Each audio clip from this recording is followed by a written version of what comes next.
What is going on, baseball fans? How are we doing tonight? DJ Lemahieu and the Yankees seem to be drifting farther and farther apart. The Cleveland Indians are not going to be called the Cleveland Indians anymore. And that's going to be kind of hard to deal with. It's going to be, especially with my potato brain, I'm going to probably be calling them the Indians for the next 3 years by accident. Hunter Renfroe is coming to the Red Sox. My Red Sox actually did something. But I'm not sure how I feel about it. We're going to talk about it. Liam Hendricks, his market is heating up.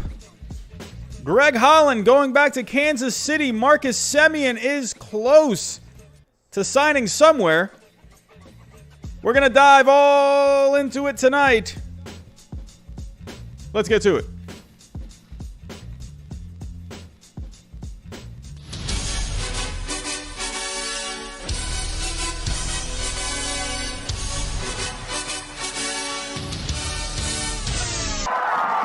Wake up the Don Bambino and have me face him. Maybe I'll drill him in the ass.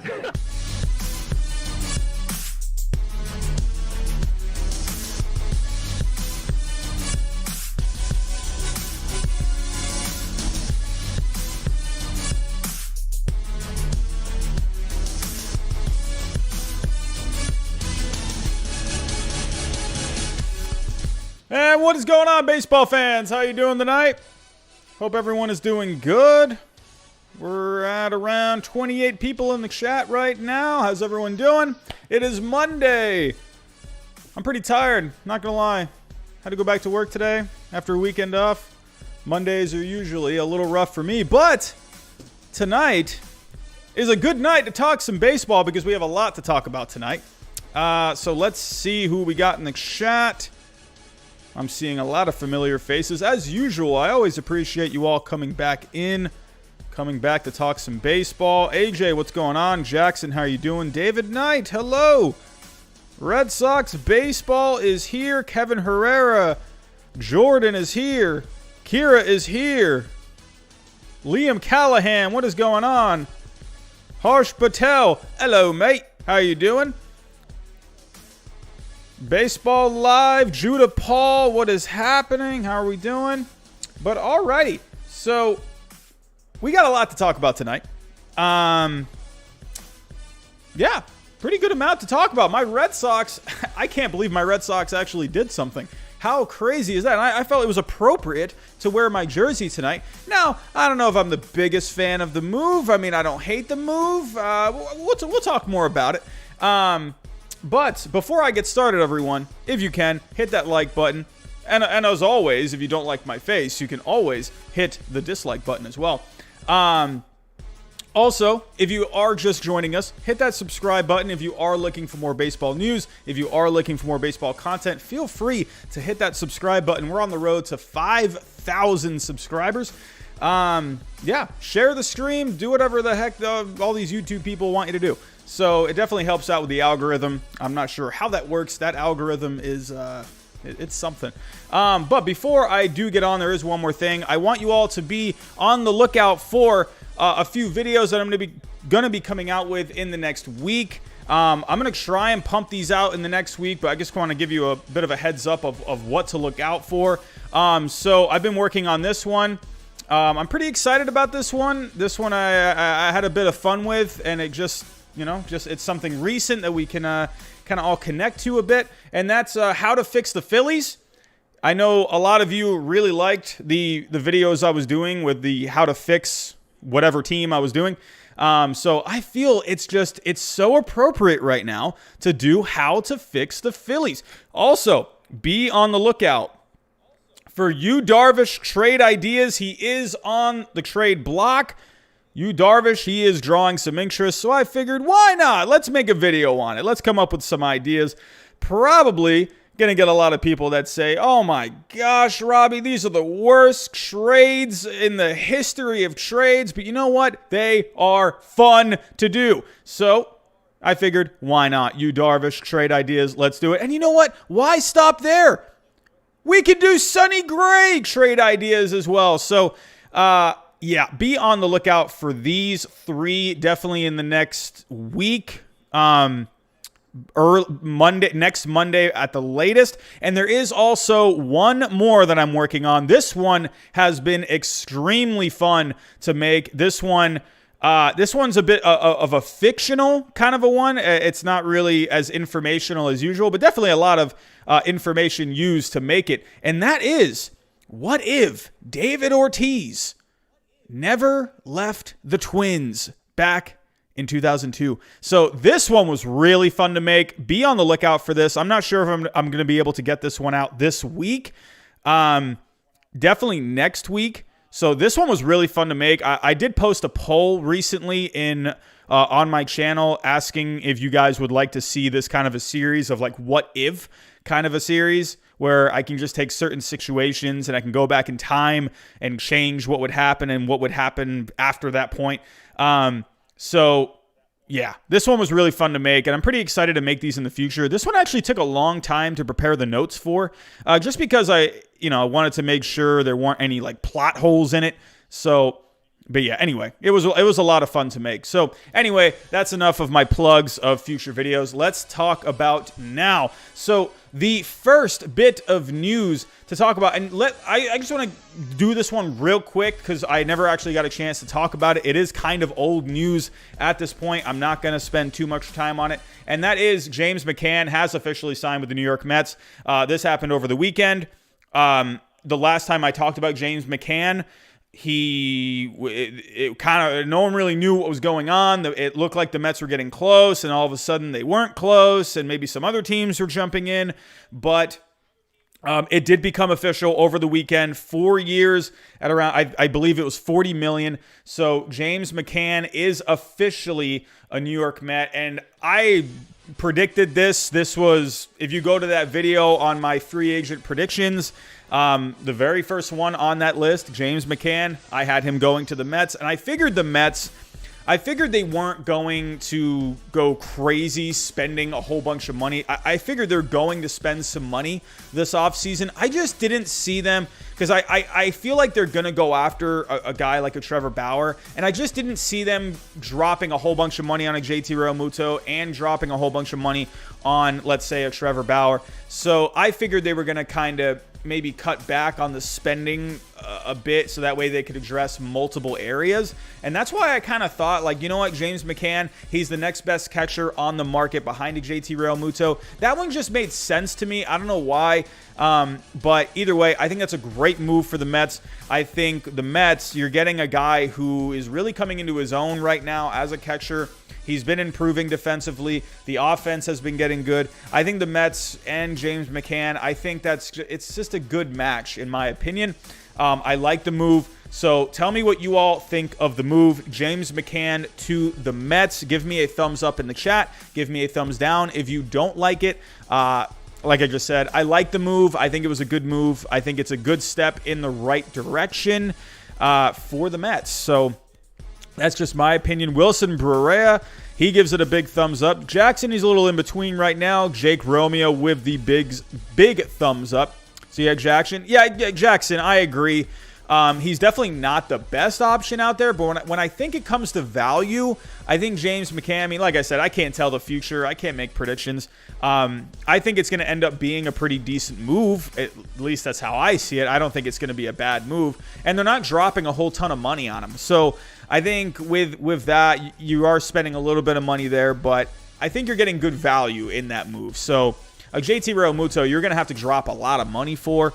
So I think James McCann was the next best option. You could say maybe a Yadier Molina could have been a pretty good option as well, just because Yadier Molina, with his track record, he's still excellent defensively. I would have liked to see a Yadier Molina on the Mets. I think that would have been kind of cool, but I think James McCann, I think that's a good fit. So, but yeah. Anyway, let's now that we have that out of the way, again, that is kind of old news that happened over the weekend. Now let's get to today's news. So, next bit of news. DJ Lemahieu and the Yankees seem far apart. So I predicted Lemahieu to go back to the Yankees in the beginning of the offseason. And, the more time goes by, I can't help but think LeMahieu is going to end up signing somewhere else. I don't know. I just feel like I don't know. I just feel like this would have gotten done by now. The thing with the Yankees, recently with the Yankees have become a team that they've gotten away from that stigma of just dropping a whole bunch of money. They want to stay under that luxury tax line, and they just spent a whole bunch of money on Garrett Cole last offseason. I feel like the Yankees are going to move on. That's just my opinion. If you take a look, I'm not sure if any of you got to catch the interview Brian Cashman was having. Was it on MLB Network or was it on the... where was that? He interviewed with someone. I don't know if it was with Michael Kay. I can't remember who exactly he had the interview with. If you can let me know in the chat, I'm going blank on that. But he said there was one thing in that interview that he said, and he said that DJ LeMahieu, or he said he wants to bring DJ Lemahieu back, but there was one thing he said about Gleyber Torres that really stuck out to me. He said Gleyber Torres, he kind of talked about how he struggled at shortstop, but he thinks Gleyber Torres is better at second base. That said something to me. That said to me that they're going to put Gleyber at second. I think they're going to slide him back over. He had a lot of issues at short. He's always had a lot of issues at short. He has been better at second base. If you look at the numbers, still not great defensively over at second base, but a lot better than he has been at short. I think the Yankees, this is just my gut feeling right now. I could be completely wrong. They could end up doing a complete 360, but based off of the time that it's taken for the Yankees and DJ LeMahieu to try and come together, based off of what Brian Cashman said about how Gleyber Torres is better at second base, and just the fact that we're now seeing this report today. Let's pull up the article. Here we go. There we go. So, latest on Yankees' pursuit of DJ LeMahieu on MLB trade rumors. It said here, Yankees general manager Brian Cashman suggested last week that the club is intent on re-signing second baseman DJ LeMahieu, like I just said, who is their best free agent and one of the few stars on the market. However, it doesn't appear the two parties are anywhere close to a deal. I saw somewhere that they were around like maybe $25 million off, and that was right here. The Yankees and LeMahieu are actually apart by more than $25 million. So, yeah, this is according to Brendan Cutie of NewJersey.com. And Joel Sherman of the New York Post and Ken Rosenthal are hearing the same. That's a lot of money. That's a lot of money. And you have to kind of think of it in the shoes of DJ LeMahieu. DJ LeMahieu is now 32 years old. This is a guy where this is his last big contract. He is going to try and maximize his deal. He is going to try and get this. Again, this is going to be probably his last opportunity at a big contract. So I think if he is apart by this much, now let's say they were maybe like $5-10 million apart, I think they could find a way to come together. But that's a lot of money right there. That's a decent amount of money. And I don't think the Yankees are going to go. I don't think they're going to do it. I think they're going to look at that and be like, you know what? He's 32 years old. Who knows? If we sign him to, let's say, a 5-year deal, he's going to be 37 at that point. We're still going to be paying him this much money. We got someone subscribing. Mets fan 11S has just subscribed. Welcome to the channel. So I just think this is a lot of money to be a part on. I think the Yankees are, just the way they've kind of been with money. Now, Garrett Cole was an exception. This was a guy that they really needed. They needed a guy like Garrett Cole, so yeah, they dropped money on him. But because they dropped money on him last offseason, I don't think they're going to give this big of a contract to a guy that could be 37, maybe 38 years old at the end of a contract. It's just not smart to do. When you give these big contracts out, you're really giving them out for the first couple of years, the first few years. Not very often a guy gets to around his 37, 38-year-old season, and he's still producing as well. Even look at someone like a Dustin Pedroia. I'm not saying they're the same kind of, build, whatever, but Dustin Pedroia, he signed a long-term deal with the Red Sox, and he hasn't even really played in the last 3 years. And the Red Sox are just shoveling out money to him every single year. I love Dustin Pedroia. with all my heart. I love Dustin Pedroia, one of my favorite players of all time. But when you look at the Red Sox payroll and you see that the Red Sox are still giving him, I think like around $15 million per year. I could be wrong on that. It's between $10 and $15 million per year. That's hard to look at when a guy isn't even playing. Now, I'm not saying that's what's going to happen with DJ Lemahieu, but you see where I'm getting at, where you don't want to be paying this much money to a guy when he's getting up there in age. Now, sure, this would be good for the next few years, but who knows what's going to happen when he's 35, 36 years old? You don't know. So I think with the Yankees, I think what they think here is that they can slide Glaber over to second base, where Cashman said he is better over at second. And they can go out and get a shortstop. Now, there are some options out there. You could maybe bring in an Andrelton Simmons. This is a guy who's going to be a premier glove at short. The Yankees were horrible defensively last year at shortstop. Maybe they think they could bring him in, and he's going to be a really good glove at short. Is he going to be the same kind of glove that he has been for the last 5-10 years? Well, probably not. I mean, he's probably slowed down a little bit. But Andrelton Simmons, you know for a fact, if you bring him into New York, you know he is going to be a lot better than what the Yankees have gotten at shortstop. Even better than Didi Gregorius. Didi Gregorius, I like Didi, but defensively, he's not like a wizard out there. He'll get the job done. But if you put a guy like Simmons there, that's going to be a really good glove out there. They could go after a guy like a Marcus Semien.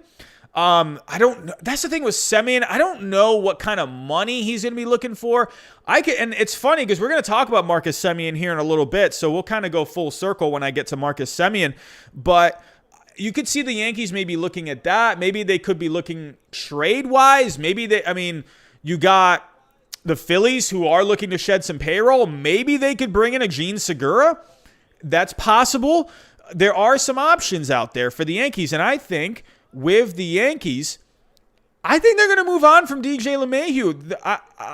I'll restate my reasons. It's taken a lot. We're now in December, and I know there's still plenty of offseason to go, but we're in December now, and you would think by now if the Yankees really wanted to bring LeMahieu back, they would have gotten something done by now. But then there's also the fact that DJ LeMahieu, this is probably going to be his last big contract. He's probably looking for as much money as he can, and the Yankees, they're going to pinch pennies. At the end of the day, yeah, sure, they probably have a value that they have on paper where they see DJ LeMahieu at, and they're not going to budge off of that because the Yankees probably feel like they don't really need to. Would they like to have LeMahieu back? Yeah, of course. Who would not want to have a DJ LeMahieu on their team? He was their best hitter last year, arguably. And so, I just don't think, as of right now, it just doesn't look like he's going back. There's a lot of options out there for DJ LeMahieu. You got a team like the Blue Jays who are hungry to add some talent. I could see the Blue Jays going that extra $20, $25 million for a DJ LeMahieu because they're more desperate than the Yankees are. Would the Nationals want to spend some money? I don't know. I'm not really sure what they're doing right now. I don't know. But you got a team like the Dodgers out there. Would they want to add this kind of a guy? They got some money. Would they want to go over that luxury tax line? There's a lot of options. Look out for the Mets too. Look out for the Mets. You keep forgetting about the Mets. The Mets are right there. There's a lot of teams out there that I think would pay extra for DJ LeMahieu to try and just boost up their lineup and boost up their defense. So I think teams are going to be more motivated than the Yankees to bring in a DJ LeMahieu. That's just my opinion. I think the Yankees want to bring him back, but I think they have a set cost with him, and if they're not going to come close, then I think he's going. I think he's gone. So, yeah, David Knight, I agree. Probably the Nationals. I think he would be a great fit there, but will they want to spend the money? I don't know. So I don't know. But tell me what you all think. Do you think the Yankees are crazy for not wanting to bring DJ LeMahieu back? Give me a thumbs up if you think the Yankees are absolutely crazy. Give me a thumbs down if you think this is smart. Tell me what you think in the chat. Jonathan Romero, he wants him to go to the Dodgers. What a move that would be. Francisco David, he thinks he is crazy. Jackson thinks it's a good move. Chester is vomiting like usual. Ryan, you think DJ ends up staying with the Yankees? And of course, that's always possible too. Maybe they do somehow come together. Maybe DJ Lemahieu just really likes playing in New York. As we all have seen, he has been a great fit there. So, I don't know. Maybe he ends up going back to the Yankees. I don't know. There's a lot of options out there, so we'll have to wait and see. Now, let's get on to the next bit of news. So, this one is a little interesting to talk about. I kind of debated talking about this one tonight. Mainly just because, this kind of a story can get a little political. I'm not really into talking political kind of stuff, but you know what? It is kind of big news when it comes to baseball. Oh, we got someone subscribing. Ryan Jansen has just subscribed. Welcome to the channel, my friend. Welcome. But our next story, we are going to talk about the Cleveland Indians changing their name. Now, to be honest with you, I really don't care either way. If people are offended by this, fine, that's fair. That's fair. If people think this is ridiculous, that's fair too. To be honest with you, kind of my stance on this, and again, I'm not going to dive into the politics on this. I'm going to simply keep it just straight baseball. I think people have had enough talking political issues these days. I'm tired of it. I think most people are. What I'm going to look at is baseball. At the end of the day, and I want everyone to go watch the latest upload from Fuzzy. Fuzzy recently, I think he nailed it on the head. I really liked what he had to say about it, and Fuzzy, for those of you who don't know, probably one of the, is he the biggest baseball YouTuber out there? I think he is.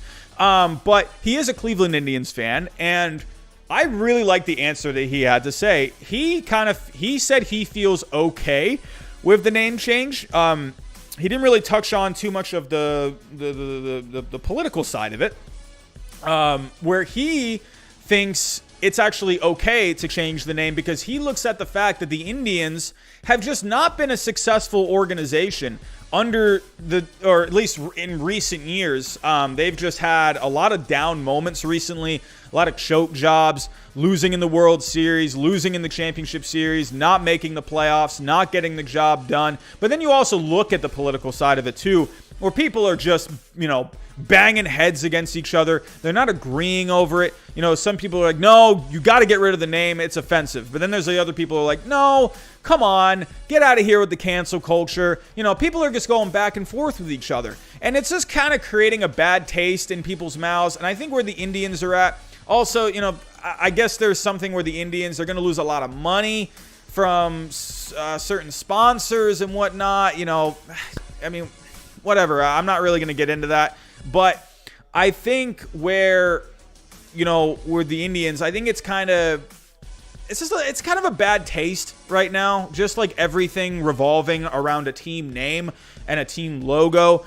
I think at the end of the day, I kind of agree with what Fuzzy was saying. I liked what he was saying. I liked the fact that, look kind of like how I look at the Rays. When the Rays used to be called the Devil Rays.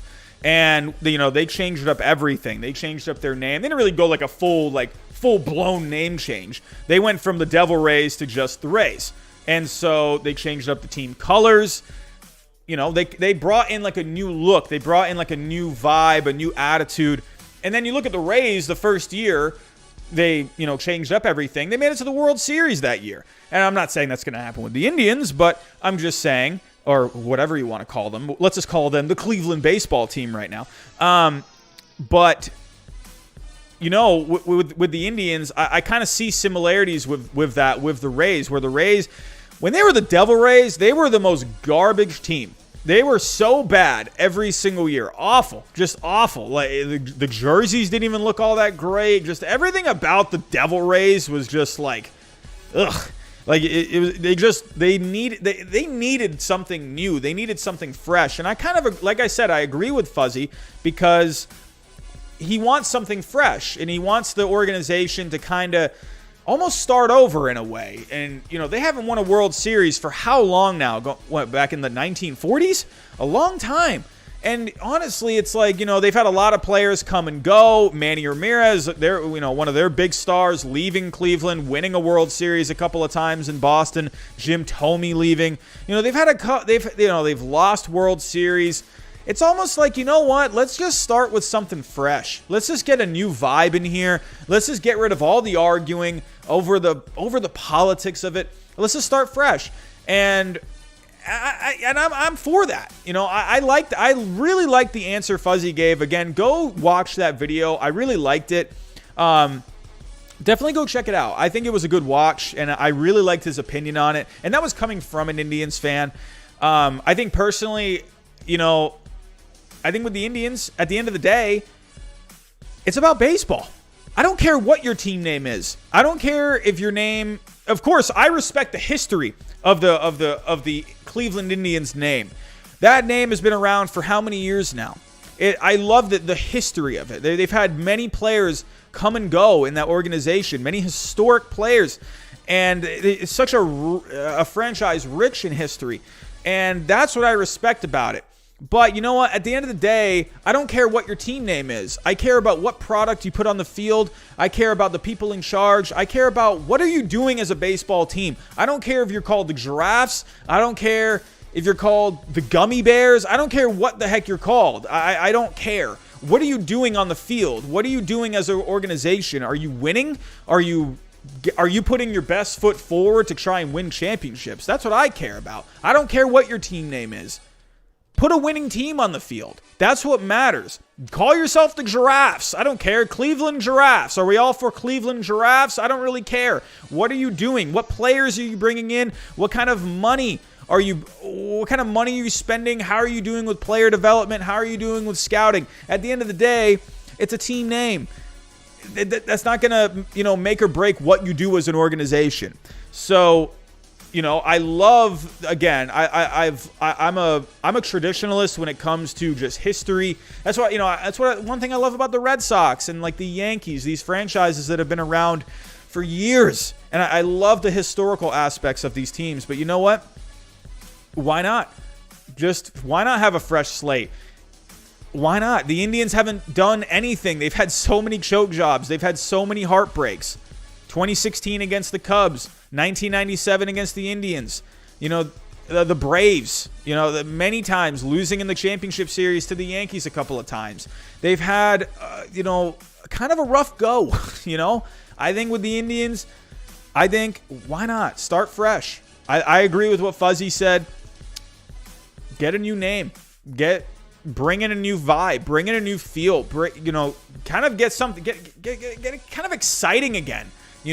That's why there's some names out there. You got, I think a lot of people will agree with this one. I've seen a couple of people disagree, but I like the Cleveland Spiders. I think that's a really cool name. They used to be called that back in the late 1800s. I think the only thing I have against that name is that they had one team that lost so many games. I guess it was one of the worst teams in the history of baseball. So that's where I'm a little do you want to change your name to a team that has that label of being one of the worst teams of all time? I don't know, maybe try that name again, see if it works out better this time. To be honest with you, I really could see the Indians. This is another name that's floated around. I really could see the Indians being changed to something like the Cleveland Rockers or the Cleveland Rock and Roll or something like that, just to pay homage to the Rock and Roll Hall of Fame there that's in Ohio. I really could see that.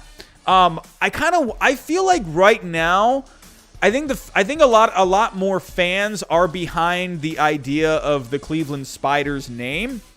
But I really could see something like the Cleveland Rockers. I could see that. I really could, because it pays homage to that Hall of Fame. I was kind of looking today at, some different ideas. There's not really much, to kind of go off of with Cleveland. They have the Buckeyes, but are they going to want to change it to that? I don't know. I think that their state bird was a cardinal. Well, that's already used. They had some, I don't know. I forget the snake. They had a snake. I thought maybe you could name it. I forget what the snake was. I don't know. There wasn't really many symbols that really jumped off or jumped out at you that you could have named it after. I don't want them to go with something like that anyway. I couldn't stand when when New Orleans named them the Pelicans in basketball. The Pelicans, to me, I can't stand that name. That's just my opinion. I just think it's such like a like the Pelicans. Like, I don't know. I've never liked that name. I don't want the Indians to kind of go with something boring like that. So that's where I think I would like something if they went with like the Cleveland Rockers. Like I said, you're paying homage to the rock and roll culture in Cleveland that's been around for years and years. So we'll have to wait and see how this turns out. I think I read somewhere that they're not going to be anything sort of affiliated with Native Americans, which I guess if you're going to change your name, I mean, why would you go with something like the Cleveland Tribe? I don't know. I think that does sound kind of cool, but why would you kind of stick with the same thing? They're not gonna go with that. I've seen people say the Cleveland baseball team, which it's funny because I remember when the Redskins changed it to the Washington football team. A lot of people were making fun of it because it was just so bland. When it was kind of funny, like it was like they just couldn't come up with a name. So like, all right, let's just call ourselves the football team. So. But it's funny because I've seen people on Twitter. I've actually read a couple of tweets with that. And I've seen people say that they're actually kind of starting to warm up to that name, the Washington football team. It's kind of, I don't know. In a way, I'm sort of kind of getting used to it now. I mean, it still sounds kind of a bit ridiculous in my head. But I don't think the Indians should go with that. The Cleveland baseball team, I don't know. I think that's, go with something else. I think Spiders or Rockers, something like that. AK Vlogs, the Cleveland Baseball Club, could be interesting, We'll have to see. Orioles, that's a good one too, the Cleveland Blues. The only thing, I wonder if the hockey team, the Blues, would have a problem with that. I wonder. Either way, we'll have to see how this goes. So I'm excited to see what they do. I will say, which a lot of people have said too, Fuzzy talked about this in his video as well, where if you did the Cleveland Spiders, oh man, like the logos that you could do for that, just all the designs that you can do for it, that would be pretty nice. I think that you could see some really cool jerseys. The logo, I think, would probably be top notch. I would really like the way that would look. We'll have to see. But again, I would not be surprised at all to see something rock and roll related. So we'll have to wait and see. JH Sports, I can see where a lot of people don't like the Spiders idea. 'Cause in a way, it kind of, I read this somewhere as well, and I somewhat agreed with it. It kind of sounds like a minor league team. It's a bit generic in a way. But, I don't know. I think just because it has, like, it's not just some random name. It does pay homage to the team back in the 1800s. So, yeah, we'll have to see. Cleveland Venom would be kind of cool, David. That would be cool. I'd like that. So, the Cleveland Bumblebees, not bad. The Cleveland Sheens. Why not the Cleveland Wild Things, I mean, come on. One of the best movies of all time. Charlie Sheen at his best as the Wild Thing. That still gets me revved up when he comes in from the bullpen and they're playing Wild Thing. Come on. That's fantastic. I love it. Anyway, enough about the Indians. Well, can we still call them the Indians? I don't know. Whatever. But they also said we're probably going to be seeing some kind of announcement of a name next week. I think I read that. So, also, let me actually just pull up the article so I can give credit. Here we go. All right, so yeah, owner, again, MLB trade rumors, fantastic. So owner Paul Dolan confirmed that the franchise plans to change the team name in an interview with Tom Withers of the Associated Press. Cleveland has also released a statement announcing the news. Unlike the NFL's Washington organization, the club will continue to use the Indians moniker until a permanent replacement is determined. And I think that's good. I think, I think, you know what? Like, instead of just, I mean, this is kind of where I'm at with this. I think, like, if you just change it right away, it just shows, like, I don't know, like, there shouldn't just be a rush to just change it, I don't know, like, why change it right away? Take your time with the decision. stick with the name. You've had this name for over 100 years. Stick with the Indians. Don't just rush and go switch it to the Cleveland baseball team until you come up with something else. No, you've had this name for how long now? I think it's fine. Just keep it as it is until you come up with something different. So the Indians will be called the Indians for the 2021 season. So Dolan did say the permanent team name will not reference Native American people or cultures in any way. Oh, so this is what I was saying. So they're not going to be called the Tribe. A lot of people were thinking that they could be called the Tribe. So, but yeah, again, we won't see this for the 2021 season. We will see this for 2022, which is smart because they can kind of they can take a full year. They can come up with all the new logos. They can make the new jerseys. They can make all the changes to their stadium. It gives them a lot of time. But I think, you know what? While some people they may feel a certain way against the Indians name, again, it's pretty split, in my opinion. It seems like a lot of people are for keeping the name, and it seems like a lot of people are against the name. I think I saw some kind of a poll or something. I think it was like 60% were in favor of keeping it, 40% kind of wanted to change it. It was something like that. So, but either way, I think it's fine. Keep it for the 2021 season, and then especially with, because who knows, especially with you're going to be kind of, if you're thinking about it, if you're the Indians, right, you're going through a bit of a transition right now. You're probably going to be getting rid of Francisco Lindor. You're getting a lot of young players starting to come up now of the Indians. And I think that's a good time to sort of transition into a new phase of your franchise. I think that's a good time, especially with Francisco Lindor, your star player, probably leaving town eventually.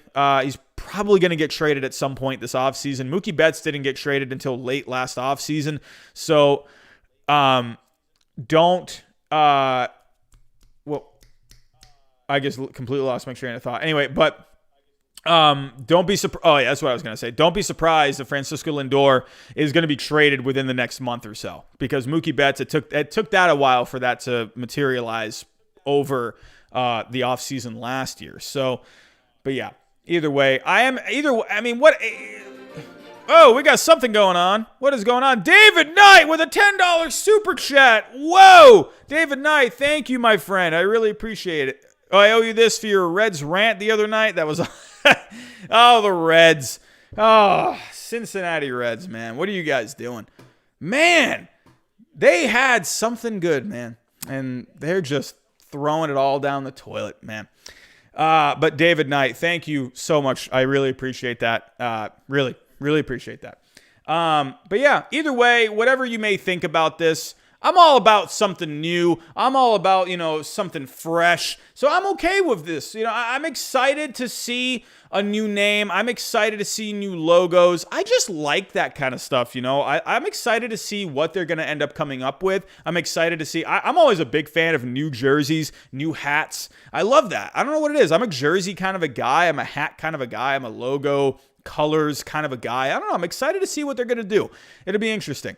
So either way, moving on. That is enough of the Indians. Now, here we go. I finally get to actually talk about something that the Red Sox did. I was sitting there today at work. I was on my break, and all of a sudden, my phone lights up, and I see the first thing, Red Sox. I'm like, whoa, something happened with the Red Sox, and I opened it, so I guess where you do the face scan thing, and then it just opened up to the article, and it just said Hunter Renfroe. And I'm like, oh, I don't know how I feel about this one. Whoops, wrong one. But either way, Red Sox sign Hunter Renfroe. I cannot talk right now. What is going on? But at first, when I first saw this, I'm going to be honest, I was pretty negative about this. A lot of people were really excited about this. And at first, I just didn't like it. I didn't like this signing. But as I've kind of taken the day, I've processed it, I don't mind the move. I don't mind. I'm okay with the move. I like it. I like this move. Let me come back to you here. So so where I was at in the beginning, I was seeing a lot of people so excited over this signing. And I thought, my initial reaction was, what are you so excited about? You're like, it's like people were like ripping their pants off and running through the streets like, oh my God, we signed Hunter Renfroe. This is the most amazing day on the face of the ever. I don't know why I'm so excited. I just did not understand what was going. Like I couldn't process why people were getting so excited over it, because when I see a guy like Hunter Renfroe, I see a guy that strikes out a lot, that doesn't get on base very much. Yes, he can hit for power. Trust me, the guy can hit moonshots. The guy has incredible power. But it's the on base that drags him down. It's the batting average that drags him down. It's the strikeouts that drag him down. He does walk. He can walk. We'll get into the stats here in a second. We're going to break Renfroe down. But I was not, like, I just didn't understand. Like, I like the move. It's a cheap move. It's $3 million. It's for a year, I believe. There's no risk at all with this kind of a move. He's going to be most likely going to be a fourth outfielder. I saw a lot of Red Sox fans saying, wow, this is going to be a great outfield. This is going to be awesome. And I'm like, huh? You're not going to have Hunter Renfroe as one of your starting outfielders? Are you kidding me? Hunter Renfroe is going to be a fourth guy. He's going to be a platoon kind of a guy. Now, this is where I'm okay with the move. Getting back to the actual, the reaction of the move itself, when I saw people were just running to the hilltops and screaming how good of a move this was, I was like, whoa. Like, okay, let's pump the brakes a little bit. This is a fourth outfielder platoon kind of a guy. So let's get into, why he is that. So first off, let's give credit. So the Red Sox announced they've signed outfielder Hunter Renfroe to a 1-year contract. This was via Chris Cotillo of Mass Live. He's going to be getting $3.1 million. He's going to get $600,000 in incentives if he reaches those goals. But either way, not a great year from Hunter Renfroe. If we take a look here, if you're looking at wins above replacement over a 60-game season, he contributed nothing. He had his moments this year, but a 156 average, a 252 on base. This is terrible. That's awful. A 393 slugging, a 645 OPS. Sure, this guy could drive in some runs, but I mean, if you go back to the prior years, I mean, yeah, he was mashing.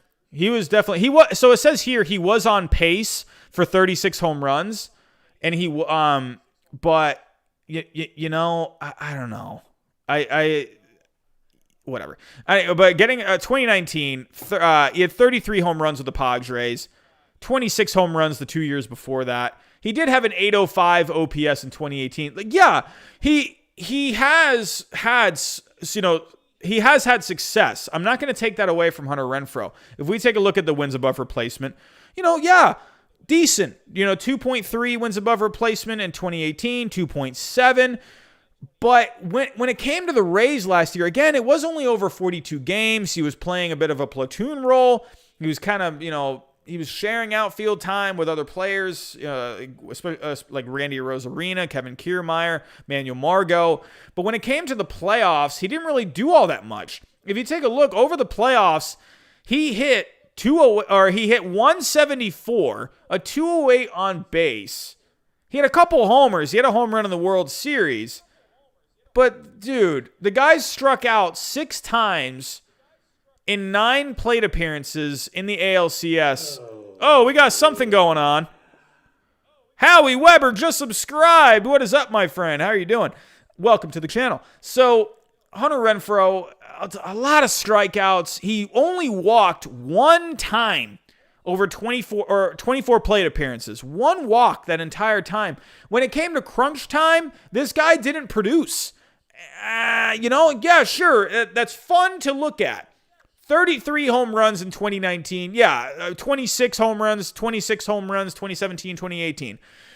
Yeah, that's fun, and I get it. And now let's get into why that is kind of fun and where I see people are all about it. If you get into the spray chart here, I mean, look at the black here. The black circles are for home run. I mean, the guy is going to mash to left. And when you think of left field in Fenway Park, you think of the Green Monster. Absolutely, this guy could totally have a lot of success in Fenway. Absolutely can. Absolutely. He is pull happy. This is a guy where he will use that Green Monster to his advantage. He's probably going to hit a lot of line drives off of that monster. He's going to get a couple of fly balls that are probably going to ding off that monster. Absolutely, this can work out. But the only problem that I have with Hunter Renfroe, one more thing actually before I move on, and Hunter Renfroe, another thing about him, I mean, it's not surprising. He did, out of how many guys is this? 257. He did rank 52nd in launch angle. For all of you launch angle fans out there, I got you. I'm here for you. I'm gonna show you these kind of stats too. But yeah, Hunter Renfroe, he's gonna put a lot of lift into the ball. Absolutely. He's gonna have good exit velocity.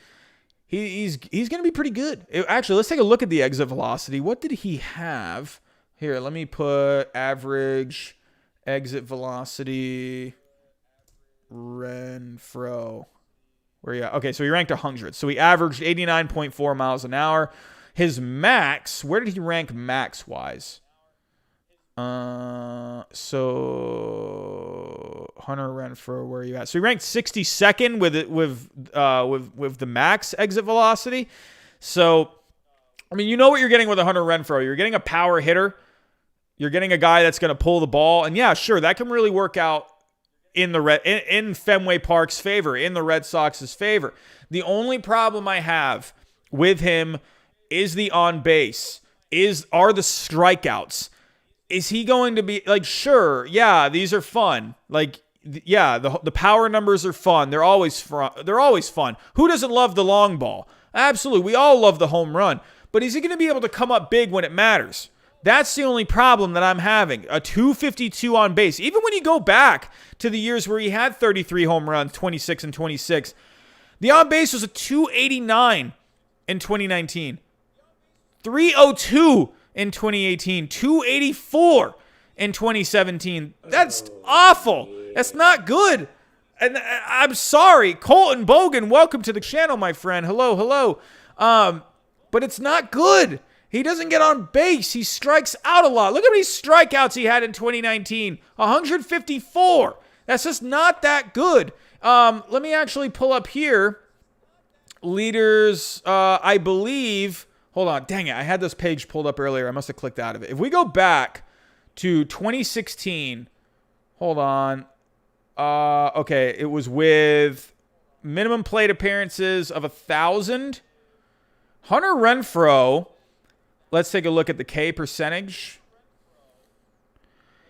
Where are you at? Where are you? He's somewhere on this list. Huh. Maybe, where did I click? Let's try 2017. I know he's on here. Renfroe. I don't know where he is. Hold on, let me do this. K percentage. He had a pretty high K percentage. Here he is. So, out of how many guys are on here? 260. Out of 260 players, he ranked 26 in the highest K percentage. That's not good. That's no bueno. That's garbage. I don't like that. I don't like when guys strike out a lot. And then, however, I understand there are some guys on this list, like Aaron Judge. He has a high strikeout rate too. But where Aaron Judge makes up for it is a really good walk percentage. He walks a lot. He really gets on base a lot better than a guy like a Hunter Renfroe. He takes a lot more pitches than a Hunter Renfroe. So Hunter Renfroe, I believe, if we take a look here, he is in, I believe, the top 50 he can walk a bit. I think he had like an 8% walk rate, something like that. So when it came to walk rate, where are you at? I had this whole page pulled up earlier, and I freaking clicked out of it. Whatever. He's here somewhere. Like he's at around like 8% or something like that. Whatever. Either way. The problem with Hunter Renfroe, again, they're the strikeouts. He doesn't walk nearly as much. You want to see more walks from him. He just doesn't get on base. That's where, as a platoon guy, here, let me come back to you here. As a platoon guy, sure, I'm completely okay with it. It's $3 million, but I don't think this is kind of a move where you should be running to the hilltops and screaming that we're going to win a championship. This is not that kind of a move. I think this is a solid move, or at least has potential to be a really solid move. I think this could go either way. I think this could either be a move like when the Red Sox added Johnny Gomes in 2013, or when they added Steve Pearce for the stretch run in 2018. Steve Pearce ended up being a really good bat for the Red Sox, and he won World Series MVP.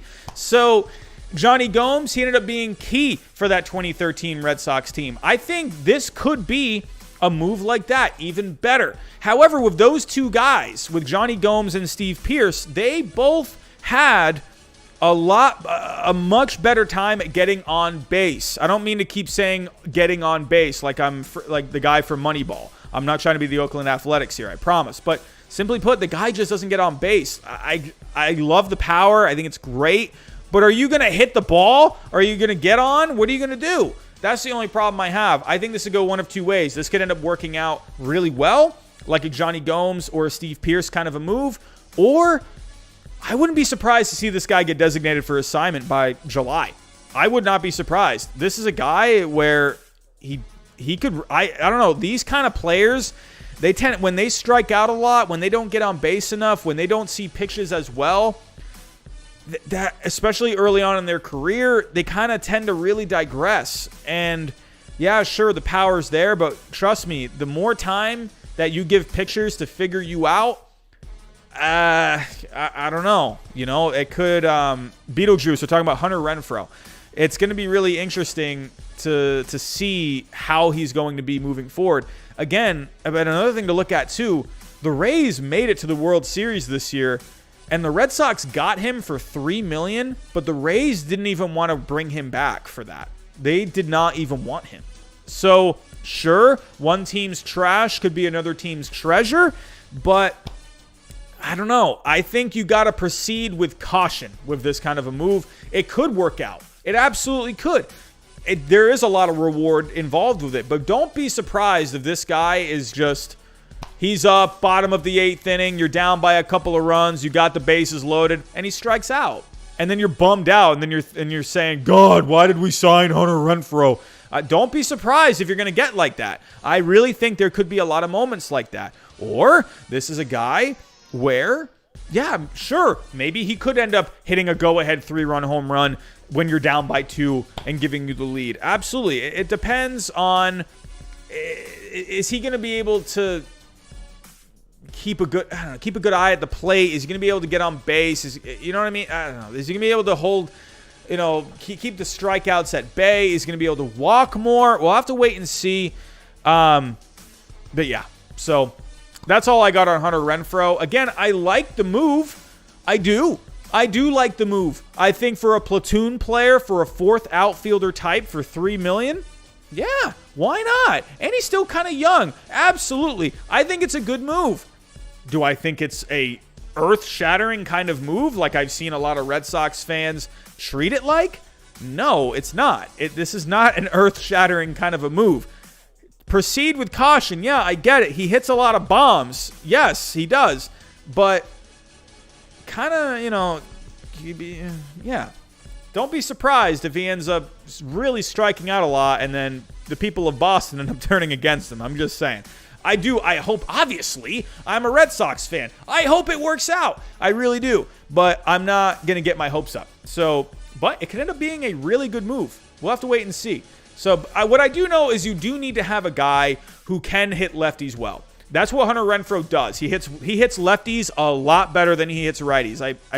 It's not really like, he doesn't have like a high batting average against lefties. I believe it's like 250. Let me actually go back to that really quick.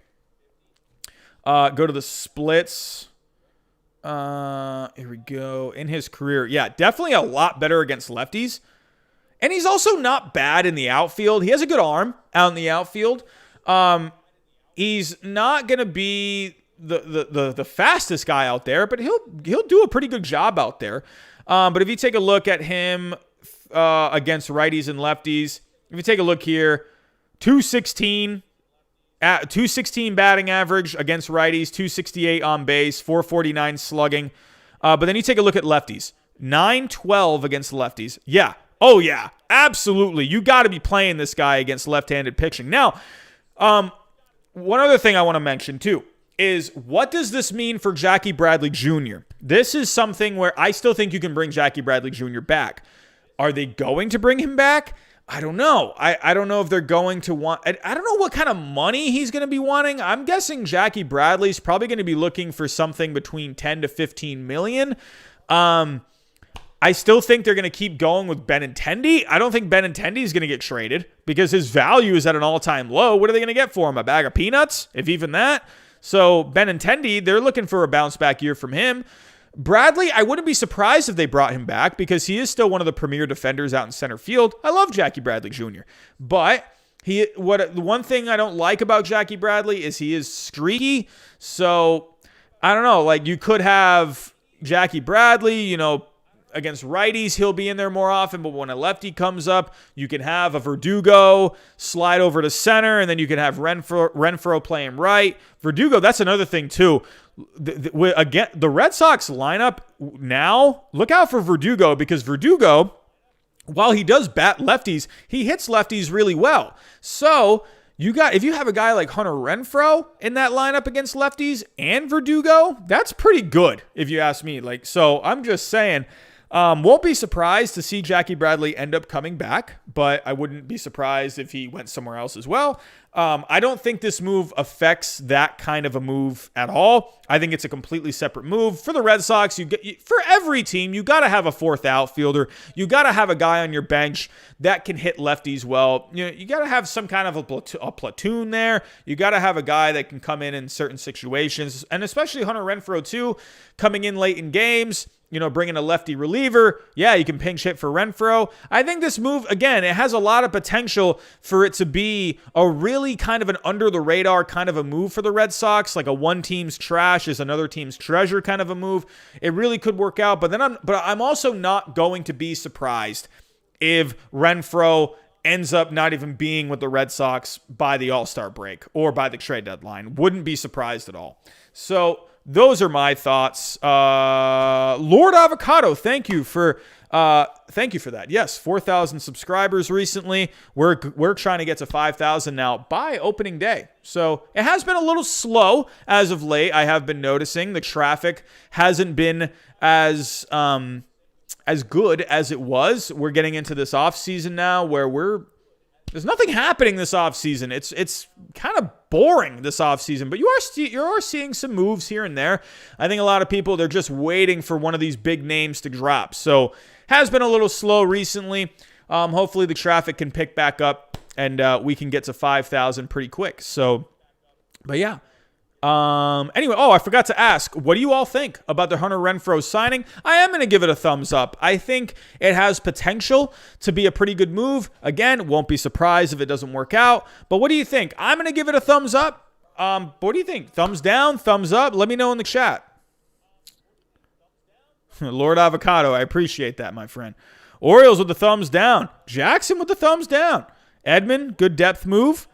Joe Sherbert, if he's a fourth outfielder, thumbs up. Yeah, I agree. I agree with that completely. Absolutely agree with that. He is not your starting right fielder. He's not your starting left fielder. This is a guy that's going to come in against lefties. He's going to pinch hit late in games against lefty relievers. That's what he is. So, Aaron with a thumbs up. Gonzalez, he's rocking out. David Knight, thumbs up. So, yeah, I think this is the kind of move where I was having a tough time with it, where people were treating it like we had just signed like George Springer. That's where I was just like, huh? Hey, calm down here. It's Hunter Renfroe. I get it. He kind of looks like Mike Trout. I saw probably the most hilarious thing today. How was it? Someone said he's like the Walmart version of Mike Trout because he kind of looks like Mike Trout. I don't know why I laughed at that. Like it made me laugh. So Twitter, it can be pretty funny sometimes. I'll give it that. Anyway, let's move on. We are going to get through the next couple of stories here. We're going to start wrapping it up, but we got a couple more stories. The next one to talk about, kind of surprised we haven't seen too much on this player as of right now. I mean, but you're starting to see the market heat up a little bit, and that's Liam Hendricks. So Liam Hendricks, he is the best reliever on this market. I absolutely love Liam Hendricks. This guy's a beast. He's from Australia, which is kind of cool. And the dude just throws gas. He can hit like 98, 99 on the corners. He gets pumped up all the time. I love Liam Hendricks. And I think a team that ends up getting him, that bullpen is going to get so much better. I can't wait to see what Liam Hendricks ends up doing.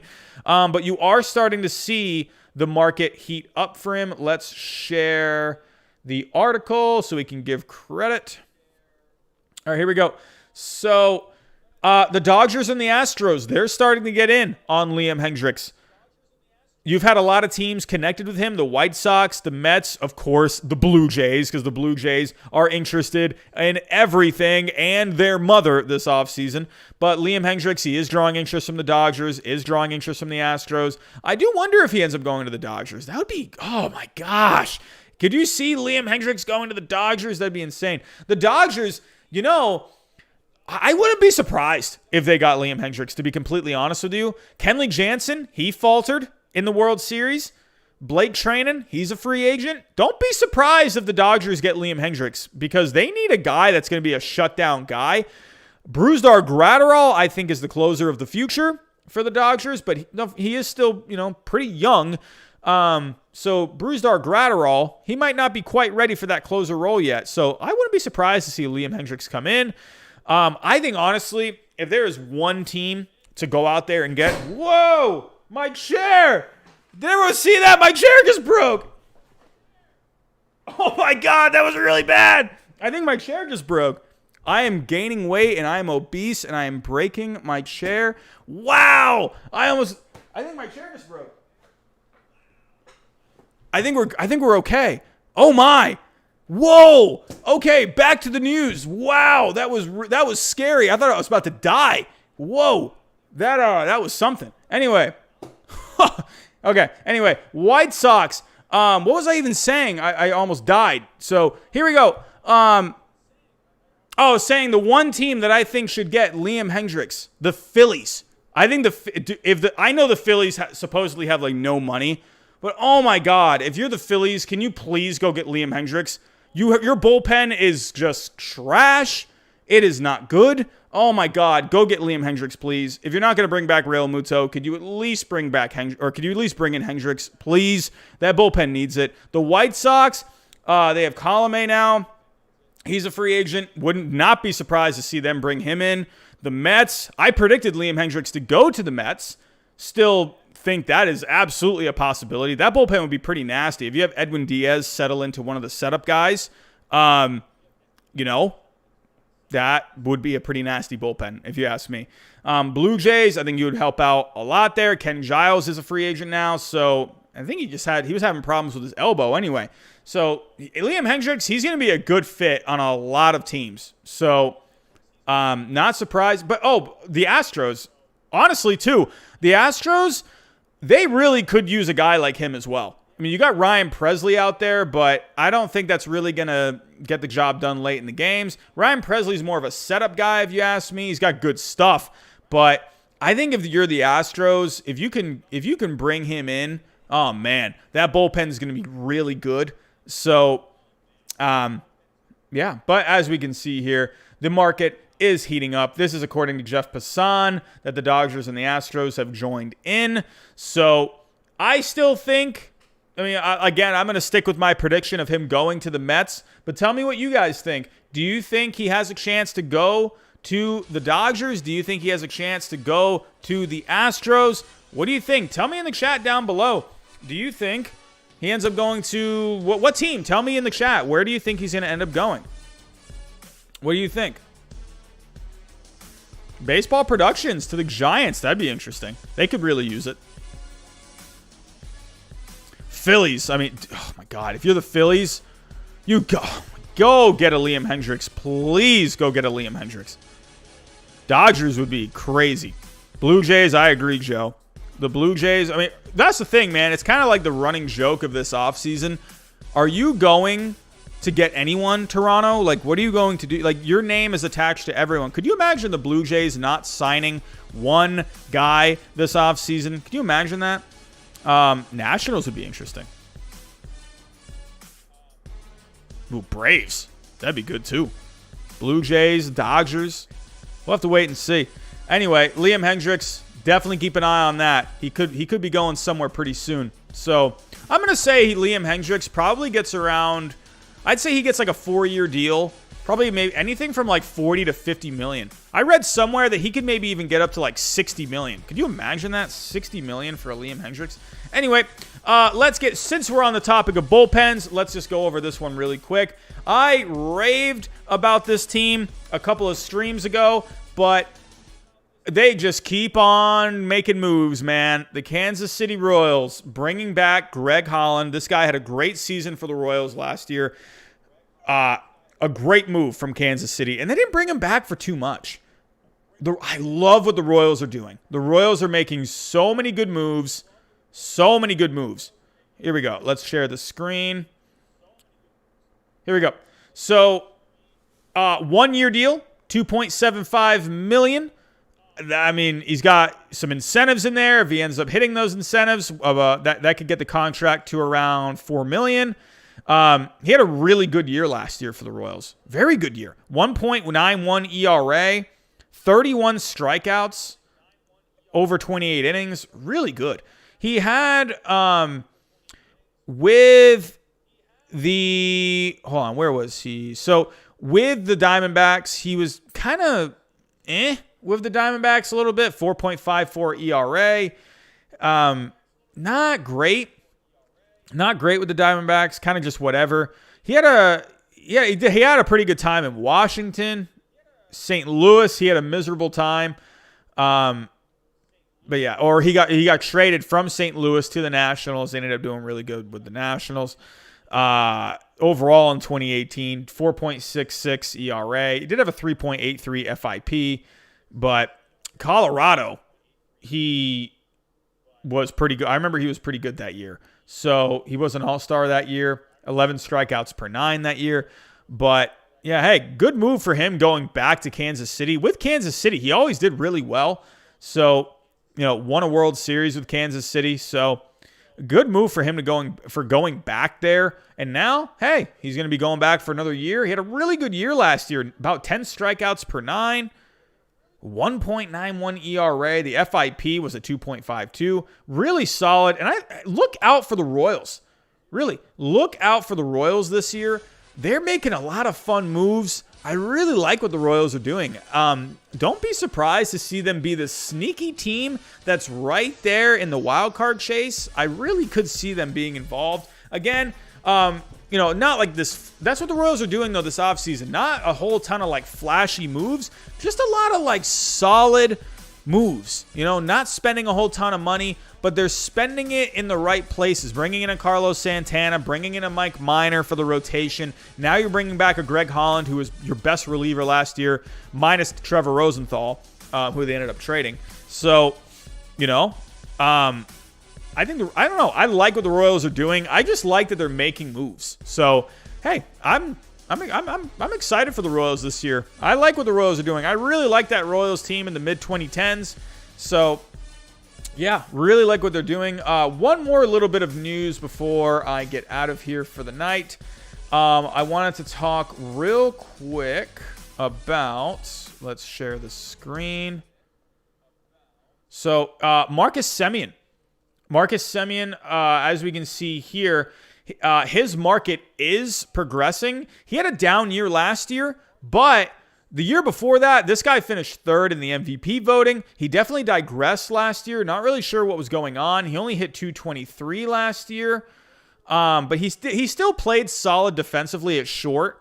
He ended up getting better in the playoffs. I think he hit about 400 in that series against the White Sox. He was doing pretty well. It was just a down year for Marcus Semien. Again, it was a 60-game season. So, I mean, full season, who knows if he ends up turning it around, if they had a regular season last year, post All-Star break, ends up getting hot in the second half and ends up salvaging his season. But overall, just over 60 games last year, just not great for Marcus Semien. So either way, I think he's going to get a pretty decent contract still.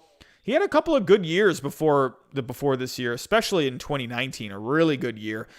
But as we can see here, there's one thing here. That comes with the obvious shortened season caveats, though, as well as a career-low 260 BABIP that looks primed for a bit of a positive regression. So BABIP is batting average on balls in play.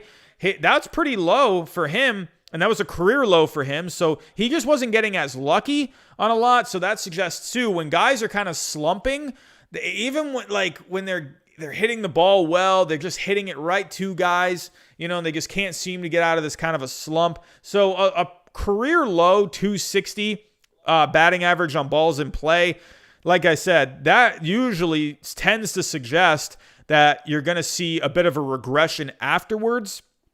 So it's going to be interesting to see where he ends up going. Could he go? I predicted he was going to go to the Reds. The Reds and the Phillies are the most obvious shortstop needy contenders. I think with the Reds, if you can boost up that offense really struggled in the playoffs. I think they would really benefit from a Marcus Semien. I do wonder if maybe he's going to sign like a 1-year deal or something, just because to try and really restore his value. Because, I mean, again, it was a 60-game season, but if he can have a 1-year deal and have a good season, he can end up getting a long-term contract for a lot of money. So I do wonder if he ends up signing a 1-year deal somewhere. And I could see maybe the Reds bringing him in on a 1-year deal. Cincinnati, if you're listening to this, please. I mean, I don't know what the heck you're doing this offseason. You're now my new John Daniels, where I'm just going to yell at you constantly because I don't know what you're doing. So, yeah, please, can you bring in a Marcus Semien? I think that would be fantastic if you can do that. For the Phillies, I think that would be really good too. Didi Gregorius, he's not. Who knows what he's going to be doing? He could end up going back. So they have who is the Phillies shortstop prospect again? I believe he's their number 2 prospect. I don't think he's quite ready. What was his name? It's like Bryson or something. Yeah, Bryson Stott. So, yeah, he's pretty far away. Right now, he's in single A. So, he's not really ready. So, I think bringing in a guy like a Marcus... If you could bring in a guy like a Marcus Semien for a couple of years, I could see a Dave Dombrowski doing something like that. They do need a shortstop. So, and also, they... they have Gregorius leaving, but Marcus Semien, where he will bring... some improvement to the Phillies is his defense. The Phillies, I believe, only ranked 22nd in defense at shortstop last year. So Didi Gregorius, like I said, he's not really going to be a defensive wizard. He's going to be more of an offense first kind of a shortstop. But bringing in Semien, if he can get himself right offensively and he's going to give you good defense, that could end up being a really good move for the Phillies. So a 1-year deal maybe with the Phillies, try and restore his value. Oh, we got something happening. What is going on? I'm hearing a super chat. E. Gonzalez with $4.99. Put this into a new chair. Oh my God! This chair almost killed me. Did you see that? Keep up the good content. Go Braves. Chop on. Appreciate that, my friend. Thank you. And I will definitely be looking into a new chair. I think I broke my chair. So yeah, and that's the funny thing. I've been losing weight too. I hope I didn't break it. I don't know what I did. Anyway, thank you. I appreciate that. If I do need a new chair, that's going to go right to the new chair, my friend. So anyway, Marcus Semien, they're suggesting here. I missed out the best part. Jeff Passan, he was saying too that he could reach a resolution in the coming days. So look out for this week for a possible Marcus Semien signing. So, but yeah, it's going to be interesting to see what ends up happening there. Anyway, everyone, that's all I got for tonight. We talked about a lot tonight. I appreciate you all coming out. Always great talking baseball with you. Before I get out of here, if you can, hit that like button for me. As always, if you don't like my face, you can hit the down vote button as well, or the thumbs down. What am I saying? I got to go to bed. Mondays are always a little difficult for me. Anyway, so hit the thumbs up or the thumbs down for me. If you are just joining in, we are going to be getting out of here now. Oh, Robert Curatolo has just subscribed. That's what I was just about to say. I was going to say, if you are just coming in, you're not sure what's going on, or if you have been here for a little bit, really consider hitting that subscribe button. We're trying to get to 5,000 subscribers, so we're talking baseball all the time here. But yeah, again, look out for these videos in the coming days. How to fix the Phillies. Yu Darvish trade ideas. Sonny Gray trade ideas, and be looking out for this one, and probably not this week, but maybe next week as well. What if David Ortiz never left the Twins? So where I go into an alternate universe, and I tell you what happens if he never left the Twins. So everyone, that's all I got for tonight. Thank you for stopping by tonight. Hope you have a good night, and I'll talk to you next time.